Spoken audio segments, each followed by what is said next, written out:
Group Dynamics in the Boardroom by David Chaudron, PhD, of Organized Change. When looking at factors that can affect board performance, you can think of them in three different areas. First of all, external factors. Second of all, company factors. And third, the group dynamics of the board. These external factors can include political issues, economic issues, social and demographic issues, technological issues, competitive and disruptive business models, and lastly, the degree and pace of change.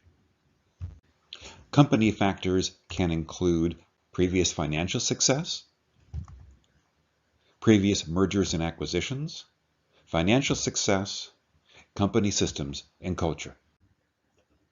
External factors and company-specific factors certainly can be affecting both company performance and the board. However, perhaps the most complex and difficult issue that has to be dealt with is the group dynamics inside the board itself.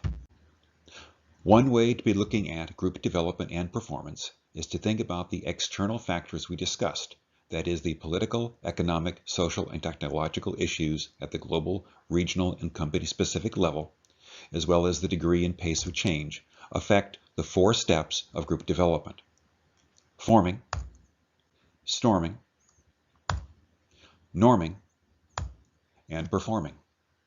Forming, the first step, answers the question, who should be part of the group?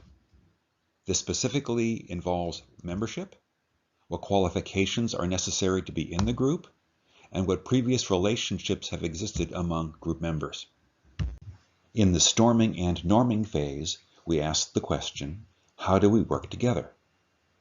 Aspects include how much cohesion there needs to be in the group, what process there should be for decision making, how much power people on the board should have, what kind of roles and relationships people on the board should have, how should conflict and openness be handled, how much communication and the clarity of the communication, and lastly and not leastly, explicitly or otherwise, what measures of success should we have?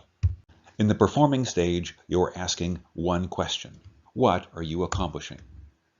There are various positive factors that will be helping you improve your performance, such things as being open to new ideas, making sure there's active discussion, to make sure also that you encourage disagreement when appropriate, that you are focused on the long-term company success, that you work by consensus, and have good follow-through on the decisions that you have made.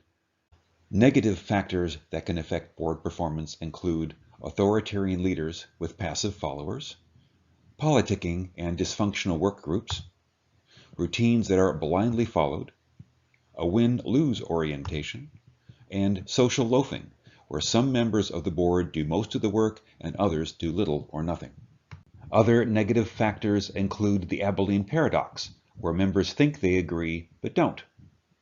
Groupthink, where conflict avoidance and smooth appearance are more important than performance.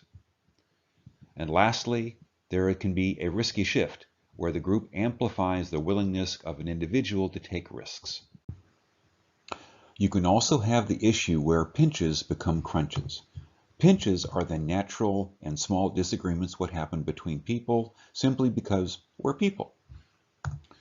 In a group that has good group functioning, people talk about it, they reconcile, and keep on working, but they resolve the pinches as soon as they occur.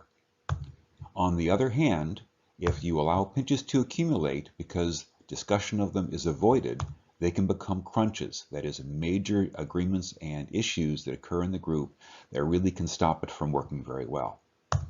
Unless mediation occurs or some other major change happens, these pinches can happen again and again and again, and unfortunately eventually stop the group from functioning.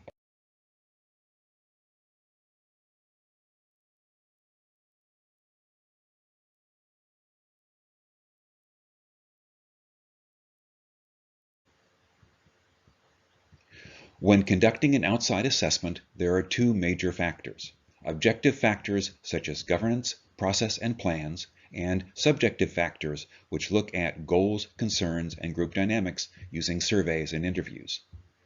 These two streams of data are combined into a report that are then fed back to the board, where hopefully they will conduct action planning meetings and successfully deal with these issues. Group Dynamics in the Boardroom by David Chaudron, PhD, of Organized Change.